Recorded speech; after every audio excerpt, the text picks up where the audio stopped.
Welcome back to Fast Market here on the Schwab Network. It's time for cash tags. We're doing it up a little bit differently here today. We're going to bring in Landon Swan. He's a co-founder at Likefolio. Welcome to the show, Landon.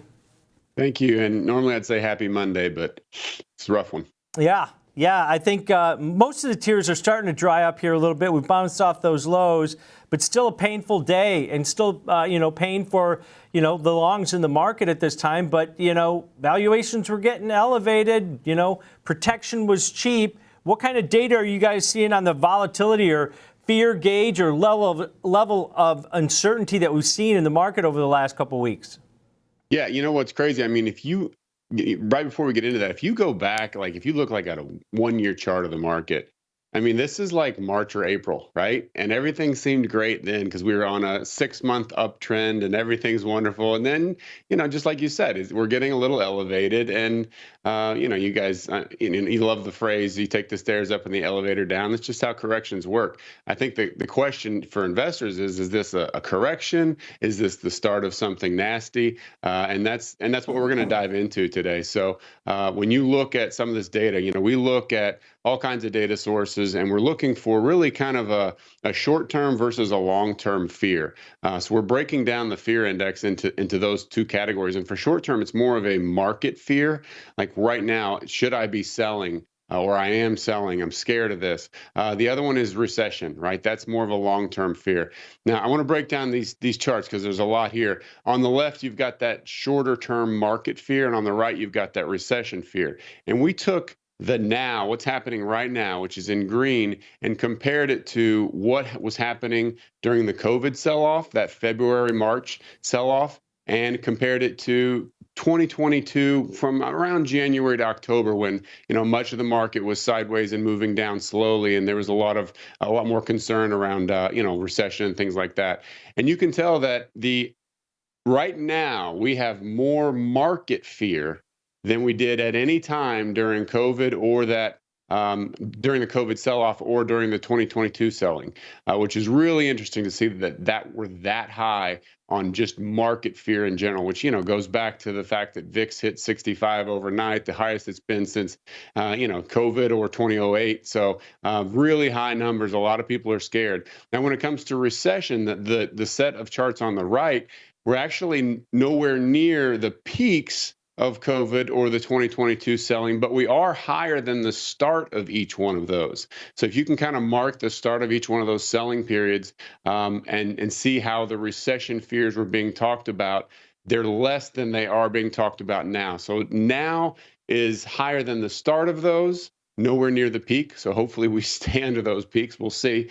But the short term, again, those charts on the left, much more fearful right now, the market is, than we were anytime during COVID, anytime during 2022. So there's a lot of short-term fear, and there's a lot of good reasons. It's not just, hey, we got a little overvalued and there's a bit of a correction. You've got jobs data, you've got the carry trade unwinding, you've got potential issues with Iran.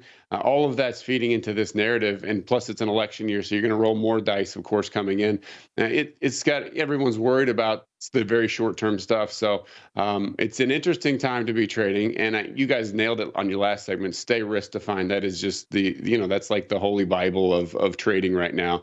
Don't put yourself into a trade that you could get blown up on. But again, just wanted to highlight this data. You guys take a look at these charts, and if it's unclear, let me know, and I can answer some questions. But the idea here is short term, we're more fearful. The U.S. is more fearful, and long term on the recession, the start of it is scarier, but we're nowhere near the peaks of COVID of 2022.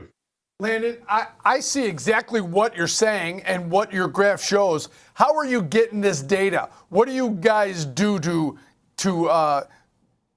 control, to grab it and put it up like this? Are you reading? Where are you getting it from? Give our viewers a little background on that. Sure. So it's much like when we look at Apple data and we say people like iPhones more than they did last quarter, whatever it is, we're actually reading social media posts. And I say reading, I mean, we're having computers read them. We're looking for sentiment. So for the market fears, we're looking for phrases like selling shares, sold out, markets crashing, things like that, or buying puts, anything where people are indicating that they're very afraid of a large move to the downside. And then when it comes to recession, it's a larger basket of words, but it's just generally speaking, people talking about recession fears and all the different ways that can happen. So we're actually looking at natural language of social media posts and what are people saying, and then we analyze that for cues that tell us this person is bullish, this person's bearish, this person thinks that we're fine, this person thinks that we're headed in a bad direction with recession, and all of those get combined, and we can go back and slice and dice the different time periods. And that's why we thought it was appropriate to bring up the two most recent sort of fearful times that we've seen over the last 4 or 5 years. Yeah, Landon, I want to focus on the recession part of this because I think this is really telling and kind of important. And because Kevin and I are so old and we've been through so many cycles within the markets, when you look at the start, both in COVID and the 2022 selling, they're really, they're not elevated at all, right? Isn't that typical? What we've seen historically happen where the markets get too comfortable. If you were to put your data for the recession fear on now from maybe mid-July or from March when we were just rallying in a straight line up, would that have been really low then, basically giving you a telltale sign that, hey, we've become too complacent? Because I think that from Kevin and I, in our experience in the markets, that's typically what happens, right? Yeah, it's right. I mean, people are the most comfortable at the top and the most scared at the bottom, right? Mm-hmm. And you're absolutely right. I mean, the recession fears, they have started to tick up a little bit over the last few months, but when you compare to what it is now, I mean, you're talking like 10, 15%. Right. It is very, very small, and that's moving up. But then this is just a giant spike. And I think everyone kind of had something in the back of their mind, like worrying, like, inflation and jobs and economy and, are we headed in the right direction? All of that kind of stuff is in the back of their mind. And then when you get any kind of spark, right, and we've got some sparks, we got the jobs, we got the carry trade, we got Iran, you get enough sparks, and then all of a sudden those fears are instantly validated. And now they're sure that we're headed for a recession. So I would agree. I think it's concerning that people are more certain of a recession or more fearful of a recession now than they were at the beginning of the COVID lockdowns or at the beginning of the 2022 selling, which,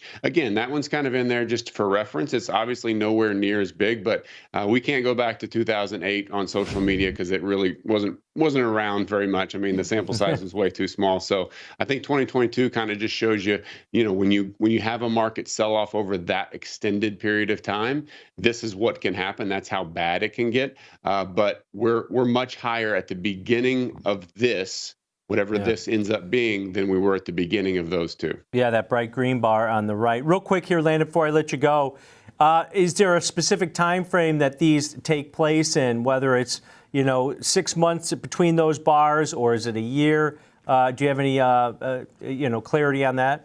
Sure. So for the start and end, we honed in on the couple 2 or 3 trading days that mark the beginning and end of each one of those, and then for the peak, we found the largest value in between. For the now period, it's today, yesterday, the day before. So it's basically over the weekend and today. For the beginning, I think it was, I went off the top of my head for COVID, I think it was February 20th, and the end was March 23rd, I believe. And for the 2022, it was early January and then October, some date in October. But we basically found when the VIX spiked, when the selling stopped, all of that, and marked those on the calendar and went back and looked at and compared those dates. All right, great data. Thanks for pivoting today on this. I think it's really an important discussion. Appreciate it, Landon.